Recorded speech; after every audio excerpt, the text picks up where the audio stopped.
નમસ્કાર દોસ્તો, સુપરફાસ્ટ તાજા સમાચારમાં તમારું સ્વાગત છે। દેશ, દુનિયા અને ગુજરાતના તાજા, મોટા અને સૌથી મહત્વપૂર્ણ સમાચાર જાણીએ તે પહેલા તમે ચેનલમાં નવા હોય તો ચેનલને જરૂરથી સબસ્ક્રાઇબ કરીને વિડીયોને લાઇક કરી દેજો। સૌથી પહેલા દોસ્તો આપણે વાત કરીએ તો સ્કાયમેટે જણાવ્યું કે આ વર્ષે દેશમાં કેવું રહેશે ચોમાસું। સ્કાયમેટે આ વર્ષના ચોમાસા અંગેની આગાહી કરી છે। જે મુજબ વર્ષ 2024માં એટલે કે આ વર્ષે દેશમાં ચોમાસું સામાન્ય રહેશે। તો સિઝનમાં વરસાદની સંભાવના 102% છે, એટલે કે 5% માઇનસ પ્લસ હોઈ શકે છે।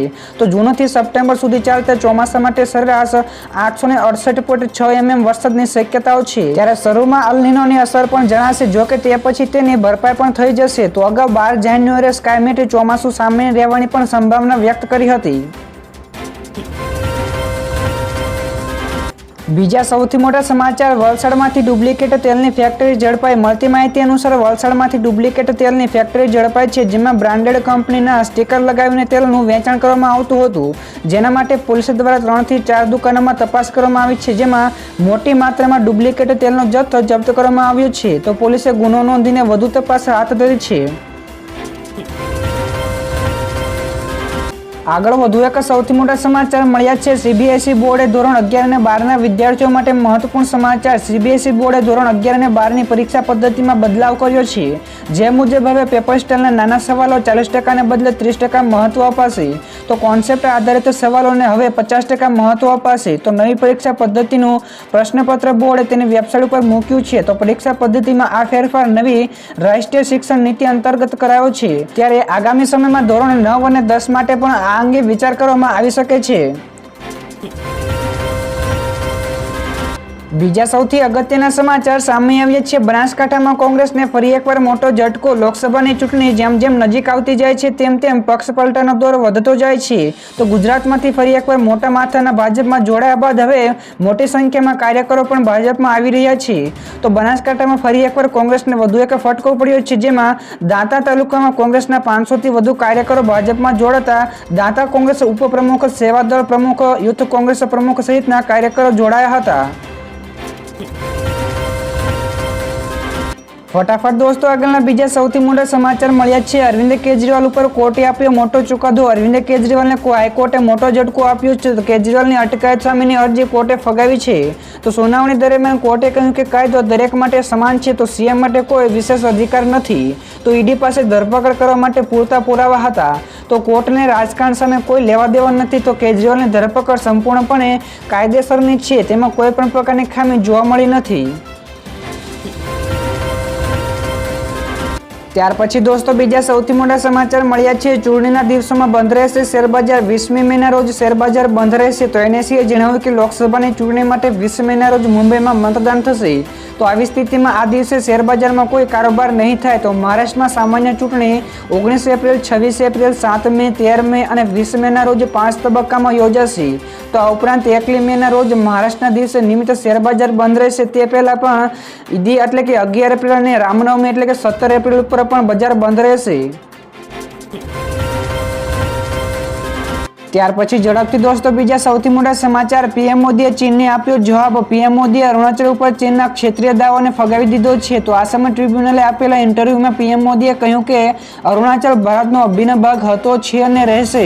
તો કેન્દ્રના સમયસર હસ્તક્ષેપ અને મણિપુર સરકારના પ્રયાસોને કારણે રાજ્યમાં સ્થિતિ સુધરી છે। તો ચીને તાજેતરમાં જ ભારતીય રાજ્યના વિવિધ સ્થળોના 30 જેટલા નામોની યાદી બહાર પાડી છે, જે બાદ પીએમ મોદીએ યોગ્ય જવાબ આપ્યો હતો। ત્યારબાદના દોસ્તો બીજા સૌથી અગત્યના સમાચાર મળ્યા છે। સુરતમાં વીઆર મોલને બ્લાસ્ટ કરવાની ધમકી મળી। સુરતના ડુમસ રોડ ઉપર આવેલા પ્રખ્યાત વીઆર મોલને બ્લાસ્ટ કરવાની ધમકી મળી છે। તો મળતી માહિતી અનુસાર વીઆર મોલને ધમકીનો મેલ આવ્યો હતો અને મેલમાં લખ્યું હતું કે જેટલાને બચાવવા હોય તેટલાને બચાવી લો, મોલમાં બ્લાસ્ટ કરવામાં આવશે। તો હાલ આખો મોલને ખાલી કરી દેવામાં આવ્યો છે। તો ઉમરા પોલીસ ઘટના સ્થળે પહોંચી છે અને આ સિવાય દેશમાં કુલ 52 જેટલી જગ્યાઓ પર ધમકીભર્યા મેલો પણ આવ્યા હતા। આ સિવાયના દોસ્તો બીજા સમાચારની આપણે ઝડપથી વાત કરીએ તો 5 શહેરોમાં ગરમીનો પારો 40 ડિગ્રીને પાર પહોંચ્યો। ચૈત્ર માસના પ્રારંભે સૂર્યનારાયણ આકરા તહેવારમાં જોવા મળી રહ્યા છે। તો રાજ્યના 5 શહેરોમાં ગરમીનો પારો 40 ડિગ્રીને પાર થઈ ગયો છે। તો મહેસાણા અને પાટણમાં 42 ડિગ્રી તેમજ પાલનપુર, હિંમતનગર અને મોડાસામાં 41 ડિગ્રી મહત્તમ તાપમાન નોંધાયું છે। જો કે આગામી 5 દિવસ તાપમાનમાં કોઈપણ પ્રકારનો ફેરફાર નહીં જોવા મળે તેમજ હવામાન વિભાગે જણાવ્યું હતું। તો 12 અને 13 તારીખે કેટલીક જગ્યાએ હળવા વરસાદની પણ શક્યતા દર્શાવી છે।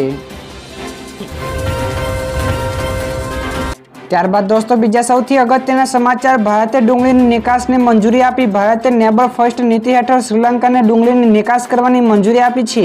તો આ ઉપરાંત સંયુક્ત આરબ અમીરાત એટલે કે યુએઈને પણ 10,000 મેટ્રિક ટન ડુંગળી સપ્લાય કરવાની પણ મંજૂરી આપવામાં આવી છે। જ્યારે હાલમાં જ રિઝર્વ બેન્કે આશંકા વ્યક્ત કરી છે કે આવનારા સમયમાં ભારતમાં શાકભાજીના ભાવમાં વધારો થઈ શકે છે। તો દોસ્તો તમને જણાવી દઈએ કે ભારત પોતાના ક્ષેત્રીય સંબંધોને મજબૂત કરવા માટે આ પગલું ઉઠાવી રહ્યું છે। ત્યાર પછી બીજા સૌથી મહત્વપૂર્ણ સમાચાર મળ્યા છે। બીએડના શિક્ષકો ઉપર સુપ્રીમ કોર્ટે આપ્યો મોટો ચુકાદો। ઓગસ્ટ 2023ના નિર્ણય પહેલા પ્રાથમિક શિક્ષક તરીકે નિયુક્ત થયેલા બીએડ ડિગ્રી ધારક શિક્ષકોને સુપ્રીમ કોર્ટે મોટી રાહત આપી છે। તો સુપ્રીમ કોર્ટે જણાવ્યું કે આવા શિક્ષકોની નિમણૂક ઉપર કોઈપણ પ્રકારની અસર પડશે નહીં, એટલે કે તેઓ જોબ ઉપર યથાવત રહેશે। તો આ સિવાય સુપ્રીમ કોર્ટે એમ પણ જણાવ્યું હતું કે જો કોઈની નિમણૂક કામચલાઉ હોય અને તે શરતે કરવામાં આવે કે તેની નિમણૂક સુપ્રીમ કોર્ટના નિર્ણય ઉપર નિર્ભર રહેશે તો તેમની નિમણૂક ગેરકાયદેસર ગણાશે। તો દોસ્તો આગળના બીજા સૌથી મોટા સમાચાર સામે આવ્યા છે। સીએની પરીક્ષાને મોકૂફ રાખવા ઉપર કોર્ટનો ઇનકાર। તો દિલ્હી હાઈકોર્ટે ચાર્ટર્ડ એકાઉન્ટન્ટની એટલે કે સીએની પરીક્ષાઓ મોકૂફ રાખવાની માંગ કરીને વિદ્યાર્થીઓની અરજી ફગાવી દીધી હતી। તો સીએના કેટલાક વિદ્યાર્થીઓએ લોકસભા ચૂંટણીને ધ્યાનમાં રાખીને જૂનમાં પરીક્ષા યોજવા માટે કોર્ટનો સંપર્ક કર્યો હતો। તો કોર્ટે આ માટે સહમતિ ન દાખવી હતી અને સીએની પરીક્ષાને મે મહિનામાં જ નિયત સમયપત્રક મુજબ લેવામાં આવશે। ત્યારબાદ ઝડપથી દોસ્તો આગળના બીજા સૌથી મહત્વપૂર્ણ સમાચાર મળ્યા છે। અમૃત કલશ યોજનાનું વિસ્તરણ કરાયું। એસબીઆઈએ સ્પેશિયલ ડિપોઝિટ સ્કીમ હેઠળ અમૃત કલશ યોજનાની સમયમર્યાદા વધારીને 30 સપ્ટેમ્બર કરી છે। તો 400 દિવસની મુદતવાળી આ યોજનામાં વરિષ્ઠ નાગરિકોને 7.6% દરે સૌથી વધુ વ્યાજ, જ્યારે અન્યોને 7.1% દરે મળે છે। ત્યારે ઇન્કમ ટેક્સ એક્ટ મુજબ વ્યાજ ઉપર ટીડીએસ લાગુ થાય છે। તો 2 કરોડ સુધી જમા કરાવી શકાશે, જ્યારે સામાન્ય થાપણોમાં વરિષ્ઠોને 7.3% વ્યાજ મળે છે અને અન્યોને 6.8% લેખે વ્યાજ મળે છે। ત્યાર પછી દોસ્તો આગળના બીજા સૌથી મોટા સમાચાર મળ્યા છે। સેન્સેક્સ અને નિફ્ટીમાં ઓલ ટાઈમ હાઈ ઉપર પહોંચ્યું। તો શેરબજારમાં ગઈકાલે ફરી એકવાર ઇતિહાસ રચ્યો છે। તો બીએસઈ સેન્સેક્સે 74,124ની સર્વકાલીન ઉચ્ચ સપાટી નોંધાવી હતી, જ્યારે નિફ્ટીએ પણ 22,765ની સર્વકાલીન ઉચ્ચ સપાટી બનાવી હતી। તો સેન્સેક્સ ગઈકાલે 74,869 અંક ઉપર બંધ રહ્યો, જ્યારે નિફ્ટી પણ 22,697 અંક ઉપર ઓલ ટાઈમ હાઈ રહી હતી। જ્યારે શરૂઆતના ટ્રેડિંગ સેશન્સ દરમિયાન સેન્સેક્સમાં 30 શેરોમાંથી 26 શેરોમાં વધારો અને 4 શેરોમાં ઘટાડો જોવા મળ્યો। ત્યાર પછી દોસ્તો આગળના બીજા સૌથી મોટા સમાચાર મળી રહ્યા છે। બોટના 75 લાખથી વધુ ગ્રાહકોને ડેટા લીક થયો। તો સાયબર હુમલાઓમાં બોટ કંપનીના 75 લાખથી વધુ ગ્રાહકોની અંગત માહિતી લીક થઈ ગઈ છે। તો લીક થયેલા ડેટામાં નામ, સરનામું, કોન્ટેક્ટ નંબર, ઈમેલ આઈડી અને ગ્રાહકોની આઈડી જેવી સંવેદનશીલ માહિતીઓનો સમાવેશ થાય છે।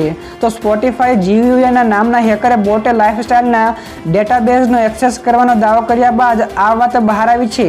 જોકે બોટ કંપનીએ હજુ સુધી આ અંગેને કોઈપણ નિવેદન જારી કર્યું નથી।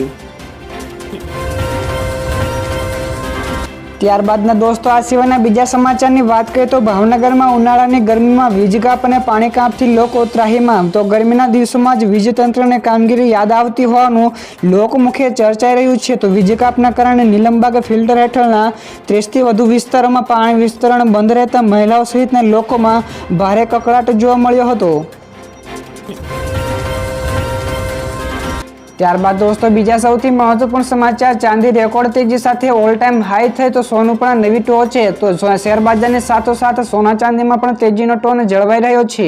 તો ગઈકાલે સોના ચાંદી ફરી પાછા નવી રેકોર્ડ ટોચે પહોંચી ગયા છે। તો વૈશ્વિક સ્તરે તેજીના સથવારે અમદાવાદમાં હાજર ચાંદીની કિંમતમાં 1,000 રૂપિયાનો વધારો થઈને 82,000 પ્રતિ કિલોગ્રામની ઓલ ટાઈમ હાઈ ઉપર સપાટીએ પહોંચી છે। તો હાજર સોનાના ભાવમાં પણ 700 રૂપિયા વધીને નવી રેકોર્ડ 74,200 રૂપિયા પ્રતિ औसतના સ્તરે નોંધાયો છે।